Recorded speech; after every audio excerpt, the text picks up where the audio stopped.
All right, breaking news moments ago, a major development in the war in Ukraine after weeks of pressure from Western allies. Germany announcing this morning it will send those Leopard 2 tanks to the war zone, joining the United States in doing so. Our Fred Pleitgen joins us live in eastern Ukraine. Look, this is huge news, right?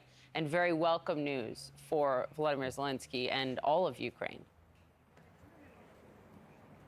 Yeah, it certainly is. And you already heard yesterday when it sort of was seeping through that this was probably going to happen, that the Ukrainians certainly are very happy. We just got some details from the Germans. They say that their main goal is to create, in the end, 2 tank battalions that the Ukrainians are supposed to get. That would be about 88 of these Leopard 2 main battle tanks. However, they also say that in a first step right now, they're going to send 14 of these tanks as fast as possible. The Germans also say they want the training for the Ukrainians to start as fast as possible. There was one interesting nuance that we got, Poppy, from the Germans as well.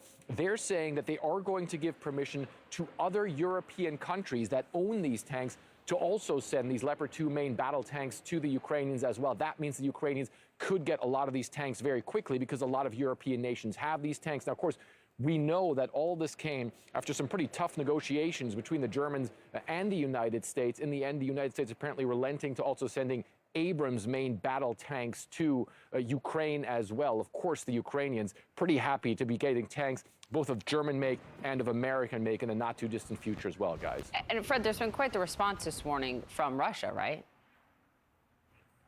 Yeah.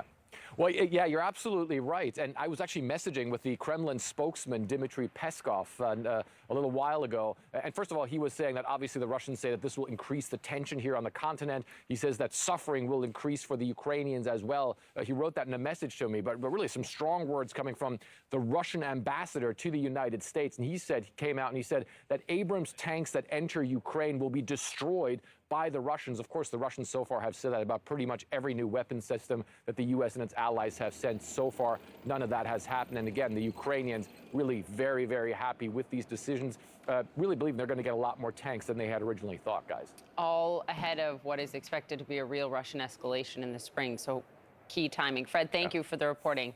So we've been telling you this morning about the German government announcing it is sending Leopard 2 tanks to Ukraine after weeks of pressure from allies. This comes after 2 officials tell CNN the U.S. is finalizing plans to send approximately 30 Abrams tanks as well.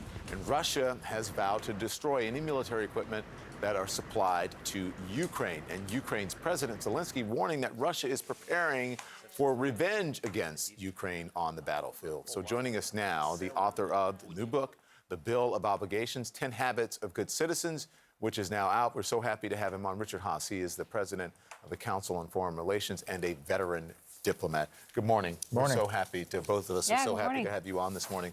Let's start with what's happening in Ukraine. What do you think of Zelensky's warning there?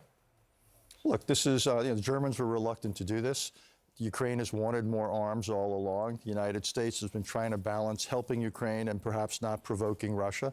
So I think what we're going to find out is what can Ukraine actually accomplish with these arms? Can it be a military breakthrough? Quite possible it won't. The other, what it might lead to is something more of a stalemate, and the Russians and the Ukrainians may gradually be inching in the direction where negotiations may become more acceptable. So you think negotiations are not, does this continue this war? You said, is it a stalemate? That means a longer war. Longer war, but at some point, if both sides decide that they can't win militarily and the costs of prosecuting the war are too high, then that sets up a backdrop potentially, emphasize the word potentially, for diplomacy. We'll see, but that's my guess. Diplomacy would ever agree to? I think it's, at the moment, no. He's worried that anything that looks like a defeat on the battlefield could weaken him at home.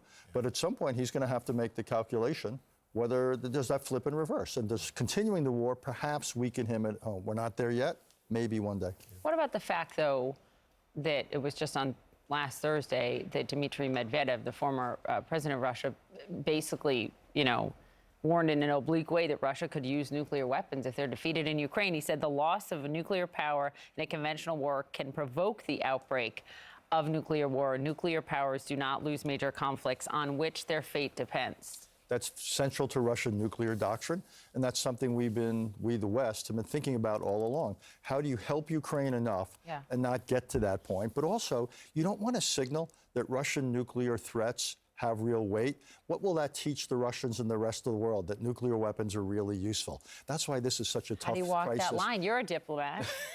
Well, at the moment, I think you push, as we're pushing, but at some point you may say, we want to liberate Crimea, which is, Yep. but you may not want to liberate it all militarily. And you might say, maybe that's still a role for diplomacy and sanctions. This is going to be tricky. And you're exactly right. You've got to walk a line here.